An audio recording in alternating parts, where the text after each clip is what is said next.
Reggie here, your friendly neighborhood bodybuilder and comic book collector, and I want to welcome you to my live stream. In this live stream, we are going to do a couple of things. We are going to take a look at a mini haul of books that I just picked up, and then we are going to unbox this beast right here. This came yesterday. It was actually raining outside and the mailman just left it on the front porch in the rain. It was not my normal mail person. It was a backup mail person because of the holiday. They just kind of set it in the rain. But thankfully, I was able to see them approaching on the video monitors and went out to grab it. I actually forgot that it was even coming in the excitement of the holidays, but it arrived. So we're gonna unbox this thing very soon. So definitely pumped for you guys to see what's in there, for me to also see it because I've only seen pieces of it. So we'll unbox this thing together and actually get a chance to experience it. So let me see who is all here in the room and then we will get ourselves started. It looks like you guys were having a robust conversation before I arrived. So we got Big Will in the house. How you doing, brother? Comic Head 84 is here. Johnny Future, good to see you, brother. Simon Comics is in the house. Tracy is Best is here. Scrolling. All right, so Jester Rican is here. AF15 all the way. There's a 1% chance. Not today, brother. Tony Sanders is good to see you. I appreciate you guys. Chris just popped in the room as well. It's good to see you guys. So it's good to see you guys. So we did last night a pretty fun live chat on Comics with Bueller's channel, and many of the folks that are in the chat right now actually popped over to that channel last night. It was the largest audience that I have been in front of before on the YouTube machine. I've done large presentations in front of 400 to 500 people before, but the one last night on Comics with Bueller was actually the largest one that I've ever been a part of. There was, I think, close to 125 people at one point in the channel. So it was a pretty cool chat. If you guys were there, if you haven't popped over to Bueller's channel, take a look at it. He reached out to me and he wanted to have a discussion around comic book grading, whether you should do it or not do it, whether you should keep your books raw or not. And what was cool was that he basically virtually doesn't have any graded comics. And I have a healthy number of comics, not as many as some people, but I have a healthy number of comics. And so it was a good back and forth where I attempted to kind of articulate things that I've articulated on this channel around slabbing comics, right?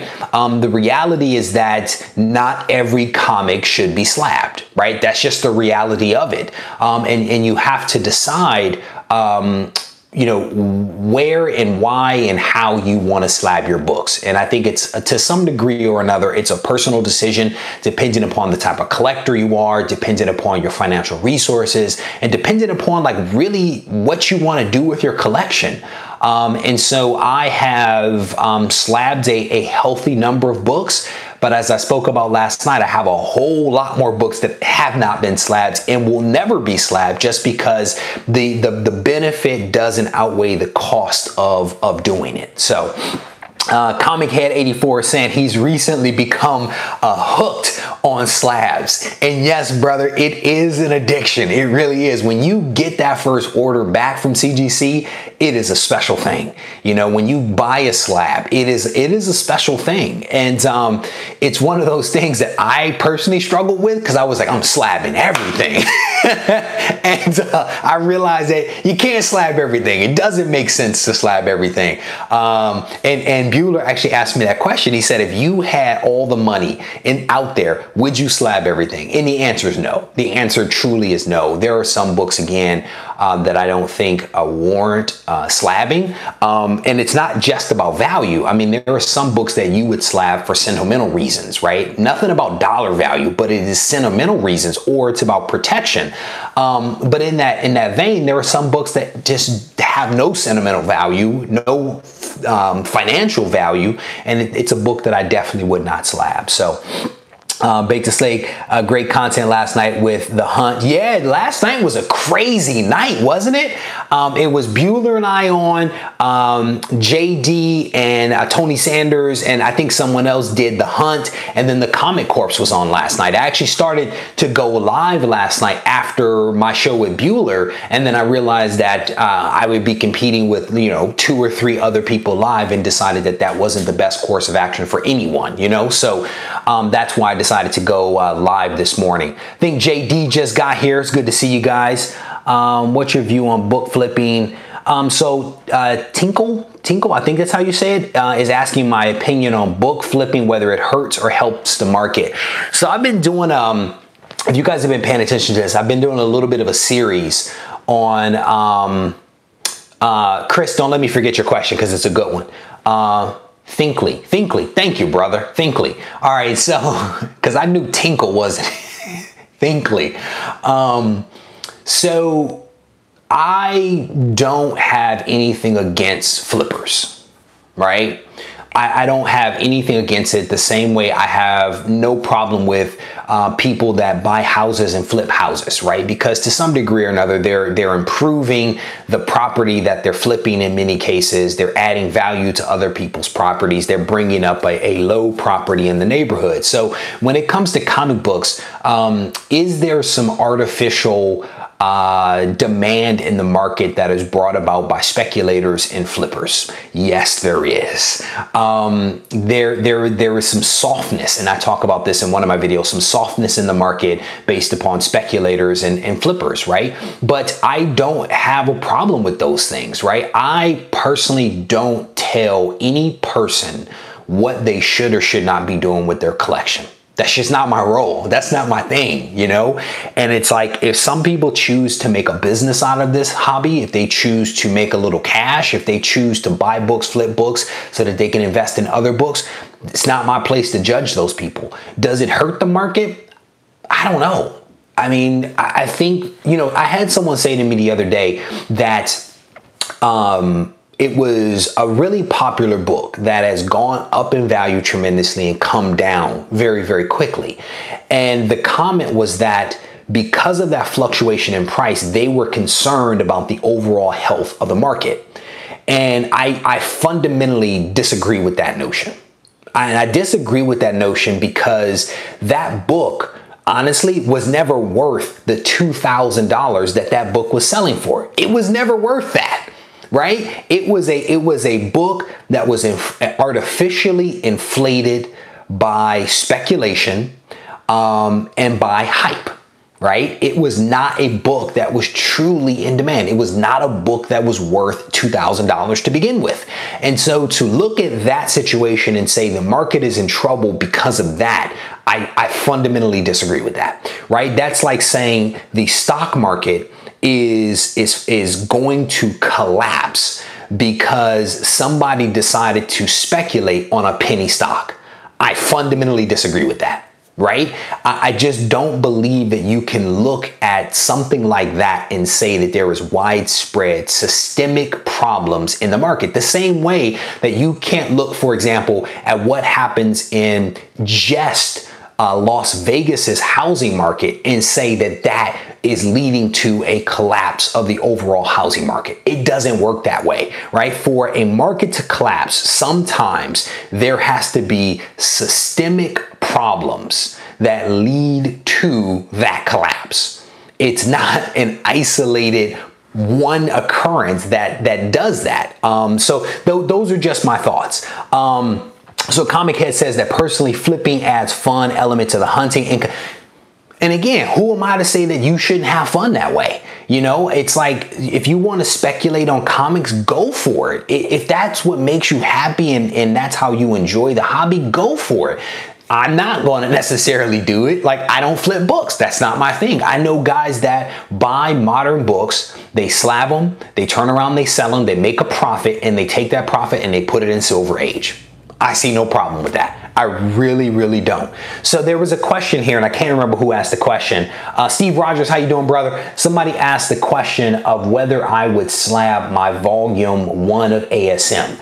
And I was literally thinking about that this morning. I have already slabbed a healthy portion of volume 1 that I have in my collection, to be honest. And I think that if I were to collect, for example, 1 through 100, and I'm making that up, I would probably slab them. I don't know if I would be in a rush to slab them, but I probably would. Because right now in my box, I have 1, 6, 15, 20. And those are definitely all going off to be slabbed at some point, right? And it's a thing of how do you prioritize them?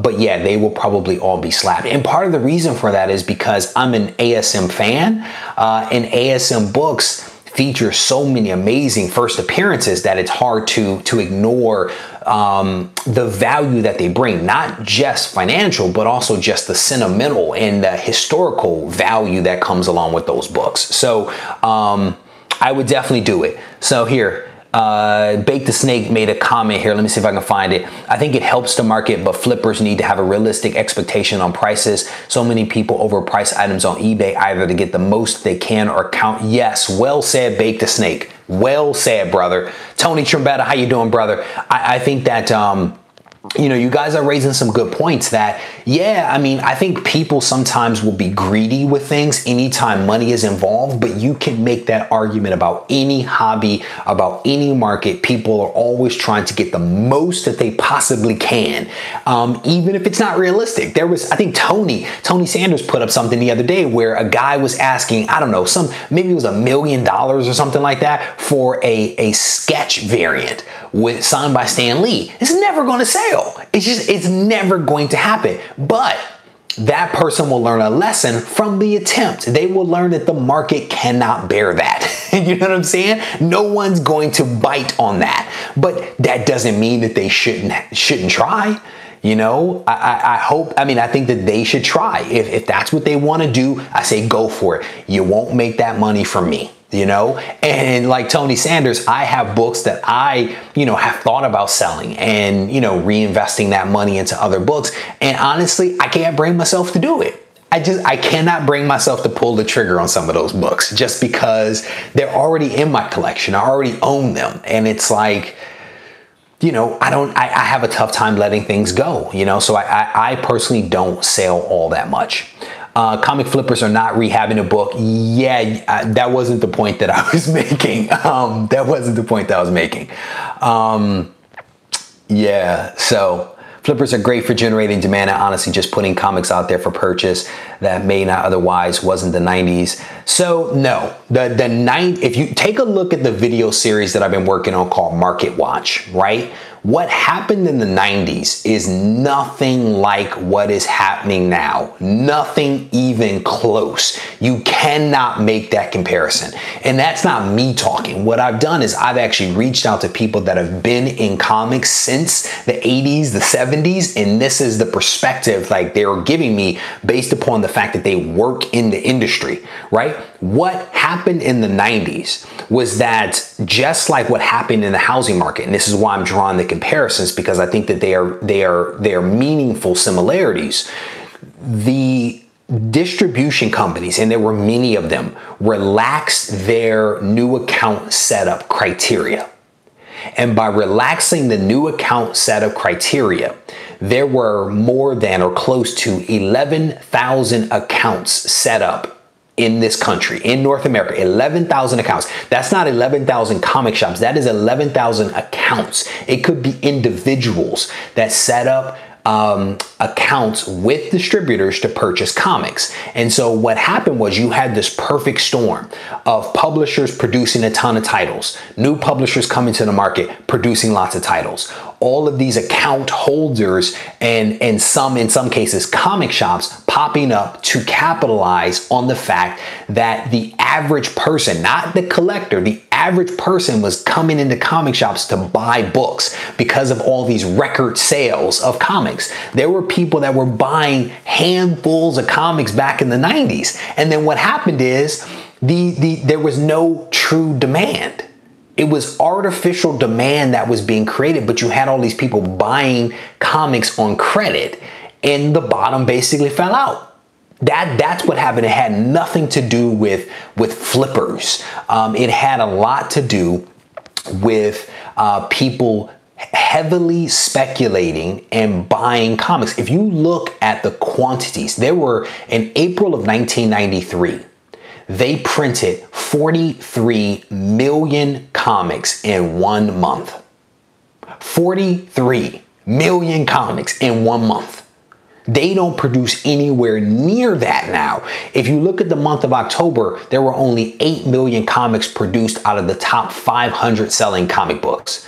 But in 1 month, in 1993, 43 million. There isn't that much demand in the world to absorb that many comics, you know? So I would definitely say, if you guys get a chance, check out that series that I'm doing called Market Watch. And I'm doing it because, not because I'm not saying that the market isn't adjusting with some pricing and things like that. But what I am suggesting is that the market is not like the 90s market. It is not a fair comparison to look at it that way. I think that my goal in all things is to try to give you guys some things to think about. Not to say what to think, but to give you some things to think about. Don't use anecdotal information. Don't even use what I say as gospel, right? I say, look at what the fundamentals are. Look at the actual data. Don't take people's word for it. Do your own research, because I think by doing that, you will never forget those lessons, you know? So Big Will, thank you for the super chat, brother. The next video on this topic, and I may have just preempted myself. It's not even coming out till next week. I think I'm dropping it on Monday. So look for that, but I just may have preempted myself. But there is some knowledge in that next video. So check that one out. I think it's a good one. It's one that I'm super excited about. So to take a look at it. So let's get back to yeah, a lot of foil covers, a lot of embossment, all that fancy stuff. So let's take a look at a couple of books here, because I think that's what you guys came to see, not for me to preach and to be on a soapbox. So I picked this up because one of you recommended that I do it, so I snagged it. I haven't read it yet. This is Web of Venom, Carnage Born. Pretty cool cover. My comic shop, I sent them a message and they actually snagged 2 of them for me. I guess it's like cover A and cover B. Here's the second one. This is, again, the Web of Venom, Carnage Born. And then here is Speaking of Venom. I think that's a super cool cover. I've seen photos of this one online, but I thought it was pretty cool. Got this one. What's crazy, though, Ed and Tony, is that I think it was DC that just came out with new foil covers. I think it was Comics with Bueller maybe that showed this. They came out with some really cool looking foil covers just recently. So Tracy is asking, does Carnage Born have any other same price variants? I honestly don't know, brother. I honestly don't know. I actually, I've been trying to hold off buying a lot of the variants and stuff like that. I want to say that I've seen at least one other cover, but I don't know what the price point was on that other variant for Carnage. Or I'm sorry, Web of Venom. So this is Avengers number 10 or number 700, depending upon how you look at it. I Love Comics is saying the DC titles got the foil treatment. How many were there? Were there 20, 21, or was there 13? I can't remember the exact number of that. Chris, I like those hologram covers as well. The ones with the little boxes on them. I thought that was pretty cool. Ed is saying to get that 1 of 100 Web of Venom. I got to look that one up, Ed, because I actually haven't seen that. And I Love Comics is saying he thinks it was 26 of the DC covers that came out. What was crazy is DC actually, wait a minute, this is for the month of November. Never mind. I'm about to preempt myself again. So this is Fantastic Four number 3, Dan Slott. Number 2 was really, really good, at least I thought. So this is number 3. Looking forward to reading that. Here is some Uncanny X-Men number 1. This is Disassemble Part 1. This is the new weekly series for, I think, the first 10 issues. So looking forward to picking those up.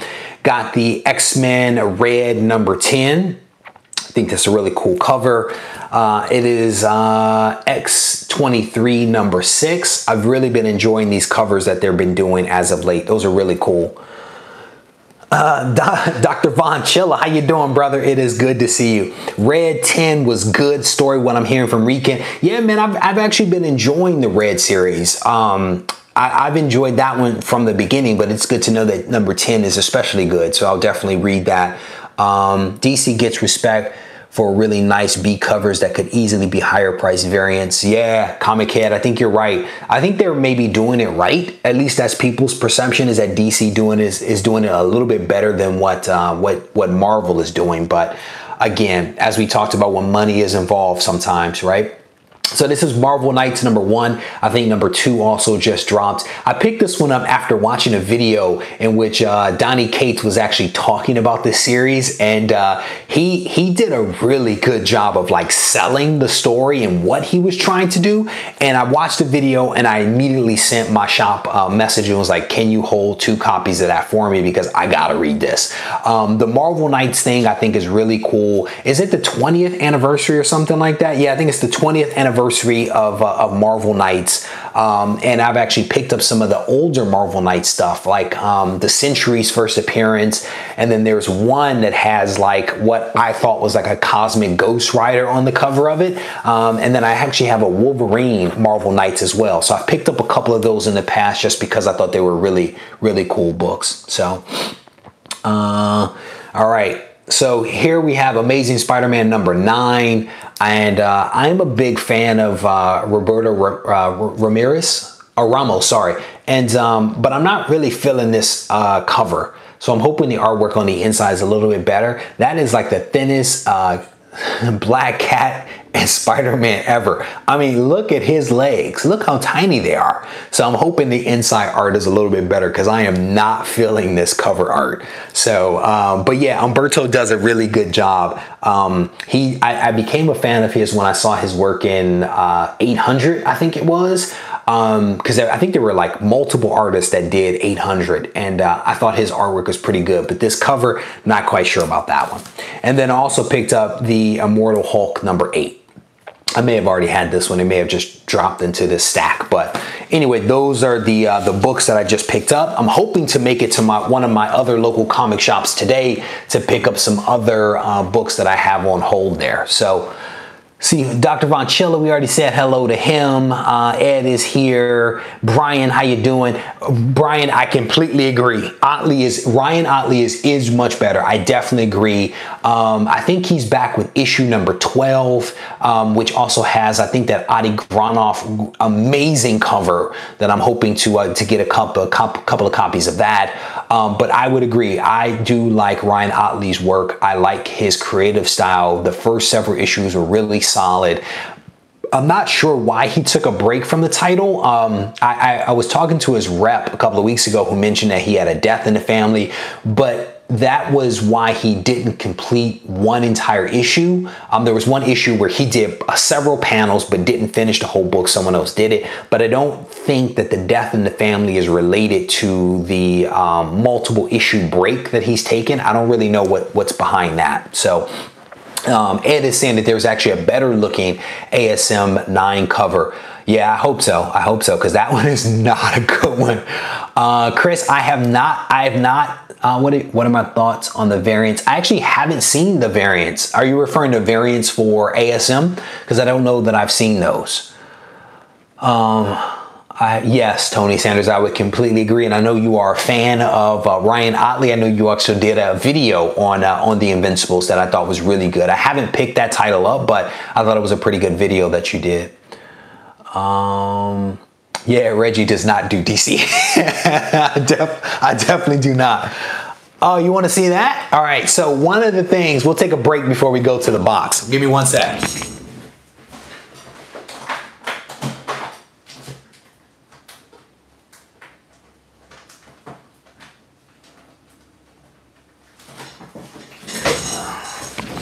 Sorry about that. I am a former pharmaceutical drug rep, and we call that the bag dive. When you're sitting there having a conversation with a doctor and the doctor asks you something, and all of a sudden you just go into the bag. you don't continue talking to the doctor. You never want to do the bag dive. So what I just heard from Tony Trombetta there was he wanted to check out some books that I shared with Bueller last night. And one of the questions that Bueller asked me was what books I was sending into CGC to get graded next. And so I showed a couple of books, but this also answers a question one of you just had a few moments ago about whether I would get my volume 1 stuff slab. So here is Amazing Spider-Man #1. I actually had a chance to pick this up several months ago, and it's been sitting in the boxes behind me. Absolutely love this book. It's when Spidey tried to join the Fantastic Four because he thought it was a great way to earn some money. much to his chagrin, that was not the case. I also showed this one last night. This is a book I picked up maybe almost a year ago now. Iron Man #1, definitely an undervalued comic. I picked this one up. I've picked up the Submariner solo title, and then I've picked up the one-shot of Submariner and Iron Man because I think that book and these other 2 books are really cool. I think they're really cool, and all of them have this great little like this thing you used to get back in the day on your awards and stuff like that, certificates. I thought that was a really cool touch. So all 3 of them have that. Also picked this one up not that long ago, like a week and a half ago, X-Men #2, just a gorgeous shocker book. This book is just in amazing shape. It has great colors. It's just a solid book all the way across. Absolutely love this one. And I was fortunate enough to pick up this one, Daredevil #1. Yeah, I definitely need AF-15. I don't know about that. Well, Marvel Comics 1 I could get on board with, but I picked up this Daredevil #1. This thing is really nice. So super pumped about this one. And then these I picked up, this next stack I picked up maybe 2 months ago. It's a cool Amazing Spider-Man #6. Really cool cover here. First appearance of the Lizard. Cannot go wrong with that. First appearance of the Enforcers here in #10. This is also the source of why J. Jonah Jameson hates Spider-Man. This is a really cool issue. I think the Enforcers have come back several times. Someone corrected me on that. I thought they were only in this issue, but they've actually come back several times. Then we have #11, some Doc Ock action here. Definitely love this one here. Love this book. And then picked up this one. This is #15. Kraven the Last Hunter. I am very close to completing my the Last Hunt, Kraven's Last Hunt run. I have 2 books that I'm waiting for me for them to come, but I'll basically be completing that run. But this one is really cool. And then the last one in this stack that I'll show is this one right here, Amazing Spider-Man #20. A little bit of that Scorpion action. I am in love with this cover. I just think it's a really cool looking cover, just an iconic one. It is a little damaged, as you can see there, but for a book of its age, you know, you can't have perfection, but generally speaking, all of these books I just showed are actually in pretty darn good shape. So yeah, man, I am a fan, brother, of Amazing Spider-Man. So I'm a big fan of Amazing Spider-Man and also X-Men, and what I've been trying to do over the last several months is to try to narrow my focus a little bit to really focus on picking up some of these early ASM books. And if you go and take a look at what was Uncle thinking, I think it's video number 2 or 3, I actually show a pretty healthy run of some Amazing Spider-Man books I picked up. I picked up, I think it was number 130-ish through like 150. It was a big gap in my run that I was missing, so I was able to fill that. I have lots of other gaps to fill, but definitely Amazing Spider-Man fan, and I've been trying to pick those books up. So yeah, Bake the Snake, I'm a big fan of that Scorpion cover, man. I really am. I really am. Thank you, Tony. I definitely appreciate that. The Uncle videos are fun, man. They really are. That was a fun experience, and definitely some fun books. There was a short box full, and a couple of people have asked, you know, how I brought that short box back. I actually put it under the seat next to me. I was lucky enough to get an empty seat next to me and actually dropped the short box under the seat. So it was relatively easy to get those back. So we're gonna pop this one open. I've been waiting, I don't know, maybe it's been a month and a half or so since I did a deal with this guy. Well, let me backtrack. So I am a fan of original art, but original art is really expensive, you know? And I haven't made the leap to buying multiple, or I should say buying professional artwork from professional artists. But what I am a fan of is, you know, picking up some art at an affordable price. And so what I decided to do was actually buy art from some amateur artists. And I've picked up some, I think 2 pieces so far from some amateur artists, talented guy, talented girl that do some really solid work. And then the main guy that I reached out to is this guy right here. Reno's Comics on Instagram, Reno's Comics, and he does some really amazing work. And he was actually the first guy that I reached out to try to find out, you know, what the deal was with getting a commission done from him. And he told me that, you know, his queue was a little full for things. But he told me that he would get to it as quickly as he could, and sure enough, he absolutely did. He started to send me photos of some of the sketches on Instagram, and I was like, dude, don't do that. Like, don't do that. Like, let's save it, because I want to be surprised. I want to open this up on air, and I want to be surprised, and I want the audience to be able to see my genuine reaction. And so he completely got that. He stopped sending me stuff, but he kept giving me updates on like how the sketch was progressing. And so, yeah, Tracy, it's best. You got it, brother. So what we're going to do is to take a look at this thing together and see what Reno sent over. So that is pretty darn cool. That is pretty cool. I have an appreciation for talented people, and because I don't have artistic talent, this guy does a mean Spider-Man. He really does do a mean Spider-Man. This thing is cool. So this guy is super talented. But I think what I originally contracted with him for was, I want to say it was like a upper body. And he sent me a message and he was like, I decided to do a full sketch. And I was like, same price? And he was like, yeah, same price. But this thing is gorgeous. Just super talented. The colors are amazing. The webbing is really cool. I am a fan of like really cool webbing, you know? This guy just does he did a really good job on this Spider-Man. So, you know, this is my way of being able to enjoy some original art without necessarily paying like the true professional original art price. At some point, I will venture into that. But as I mentioned before, what I'm trying to do is to kind of narrow my focus. And right now, my focus is really on comics. It's really on getting the Amazing Spider-Man stuff, getting the keys that I've been always interested in. And it's like, if you dilute your focus too much, even with new comics, it reduces your buying power. And so I've been trying to resist that. But occasionally you have to treat yourself and do something a little fun. That webbing's cool. That's some cool stuff. This is really well done. Reno, I don't know if you're watching, brother, but thank you very much. This is awesome, and it validates my decision to go with some, you know, amateur guys that are just super talented, because this is really well done, brother. So thank you very much for this thing. So if you guys get a chance, check him out, Reno's Comics on Instagram. So that thing's cool. I'm gonna go show my wife that. I've been picking up some pretty awesome artwork.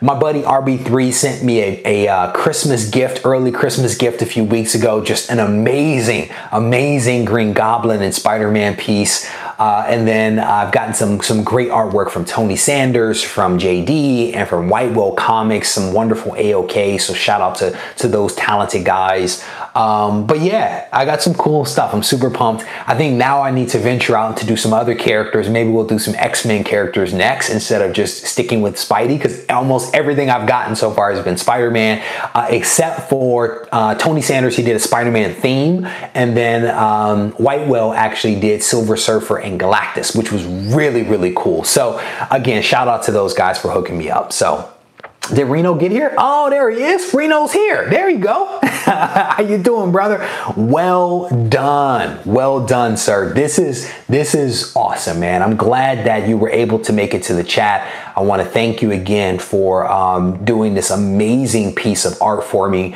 My hope is that we'll be able to do some business again, and maybe some folks in here will be able to reach out to you and make some magic happen. Again, these guys and gals who do this artwork are part of the comic book community, right? They are, you know, as much of this community as we are. They are fans, just like many of us. And so if you can, try to support these guys, because I think that they're super talented. So Jester Rican says he's going to check them out. Very good.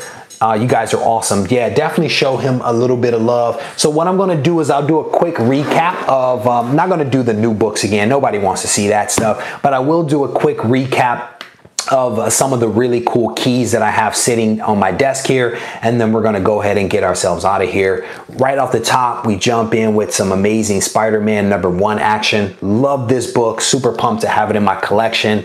We have some Iron Man action #1, definitely an undervalued comic. We have X-Men #2, and this one is going to look really good on the wall back there next to X-Men #1. Fortunate enough to pick up Daredevil #1, really cool book. And then we've got some early ASM books here. #6, #10, #11. We've got 15 with some Craven action. And then finish up at least this little bit of run with #20, some Scorpion stuff. So there you go. If you guys haven't had a chance, I released a video earlier today. It was this or that. It's a new concept that I'm playing around with to kind of see where people's heads are as they look at two comics, whether it be a modern book versus a Silver Age book or a Bronze Age book. Where do you want to spend your money? If you had the money to buy any of these books, which one would you choose, A or B? So if you haven't checked out this or that, you may want to check that out.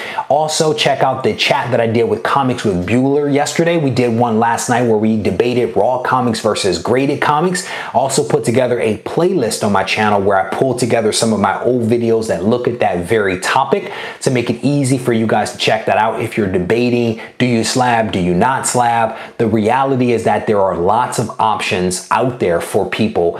Even if you don't want to slab your book permanently, there are some options, and we should maybe talk about that maybe in a separate video. But a lot of really cool content out there. I also have some really cool content coming next week. I'll be releasing videos, checking my notes here.